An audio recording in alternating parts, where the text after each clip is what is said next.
शांति। आज 18/2/2025 मीठे बाबा के मधुर मुरली का मुख्य सार है। मीठे बच्चे, तुम्हारा फर्ज अदाई है घर घर में शिव बाबा का पैगाम देना। कोई भी हालत में युक्ति रचकर बाबा का परिचय हर एक को अवश्य दो। कि बाबा ने कहा कैसी भी कोई भी स्थिति हो, कोई भी युक्ति से रचकर शिव बाबा का ये संदेश, बाबा का परिचय हर एक को अवश्य दो।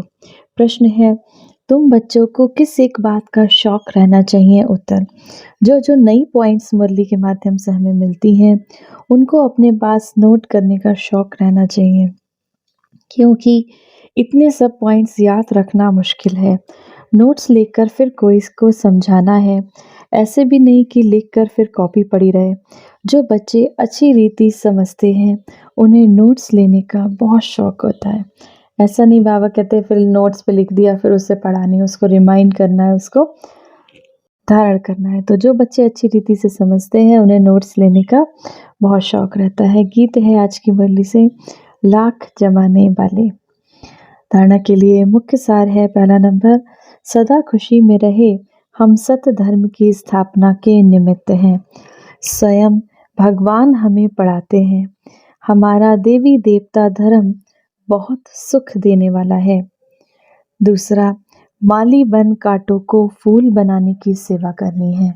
माली बनकर कांटों को फूल बनाने की सेवा करनी है। बाबा कहते वो आत्माएं जो बिकारी हैं, जो विकारों से घिरी हुई हैं, उन आत्माओं को फूल समान बनाना है, गुणवान बनाना है, पूरी परवरिश कर फिर शिव बाबा के सामने लाना है। इसके लिए आपको मेहनत करनी है। वरदान, पुरानी देह और दुनिया को भूलने वाले बाबा के दिल तख्त नशीन भव। संगम युगी श्रेष्ठ आत्माओं का स्थान है ही बाबा का दिल तख्त। ऐसे तख्त सारे कल्प में नहीं मिल सकता। विश्व का राज व स्टेट के राज्य का तख्त तो मिलता रहेगा, लेकिन ये तख्त नहीं मिलेगा। ये इतना विशाल तख्त है जो चलो फिरो खाओ सो, लेकिन सदा तख्त नशीन रह सकते हैं। जो बच्चे सदा बाबा के दिल तख्त नशीन रहते हैं वे इस पुरानी देह की दुनिया से विस्मृत रहते हैं, इसे देखते हुए भी नहीं देखते। जो बच्चे बाबा कहते हैं बाबा के दिल तख्त नशीन रहते हैं, बाबा के दिल पे राज करते हैं, बाबा की श्रीमत पर चलते हैं, वे इस पुरानी देह की दुनिया से विस्मृत रहते हुए इसे देखते हुए भी नहीं देखते हैं।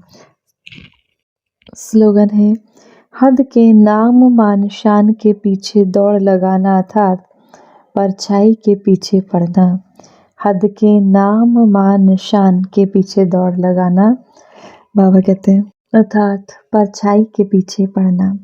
अव्यक्त शरीर, एकांत प्रिय बनो, एकता और एकाग्रता को अपनाओ। जैसे कोई भी नई इन्वेंशन अंडरग्राउंड जाने से कर सकते हैं, वैसे आप भी जितना अंडरग्राउंड अर्थात अंतर्मुखी रहेंगे उतना उतना नई इन्वेंशन व योजनाएं निकाल सकेंगे। अंडरग्राउंड रहने से एक तो वायुमंडल से बचाव हो जाएगा, दूसरा एकांत प्राप्त होने के कारण मनन शक्ति भी बढ़ेगी, तीसरा कोई भी माया के विघ्नों से सेफ्टी का साधन बन जाएगा। बाबा ने कहा अंतर्मुखी रहने के बाबा ने 3 फायदे कौन कौन से हैं? तो एक तो वायुमंडल कैसा भी हो उससे आप बच जाएंगे, दूसरा एकांत प्रिय होने से आपकी मनन शक्ति बढ़ेगी, बाबा से आपका कनेक्शन बढ़ेगा। उसके बाद माया के विघ्नों से, बाबा ने कहा विकारों के विघ्नों से भी आप बच सकते हैं। आज की मुरली सम्मान का अभ्यास करेंगे। मैं मास्टर सर्वशक्तिमान परमात्मा स्नेही आत्मा हूँ। 1 मिनट के लिए परमपिता परमात्मा शिव बाबा की याद में अपने मन बुद्धि को स्थिर करेंगे। आइए मास्टर प्रेम की सागर बन इस संसार को प्रेम का सकाश दे। परम धाम से, परमात्मा शिव से प्रेम का दिव्य प्रकाश मुझ आत्मा में समाता जा रहा है। मैं आत्मा मास्टर प्रेम की सागर बन गई, प्रेम स्वरूप बन गई। मेरे रोम रोम में प्रेम का प्रकाश बह रहा है। अब ये प्रेम का प्रकाश ये ईश्वरीय प्रेम की किरणें मुझ आत्मा से निकलकर इस पूरे संसार में फैलती जा रही हैं। क्रोध में जलती हुई उन आत्माओं तक जा रही हैं।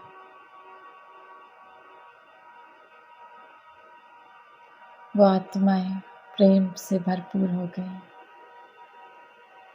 इस संसार की हर एक आत्मा क्रोध मुक्त हो गई। ईश्वरीय प्रेम से संपन्न बन गई आत्माएं पावन बनती जा रही हैं, प्रेममय हो गई।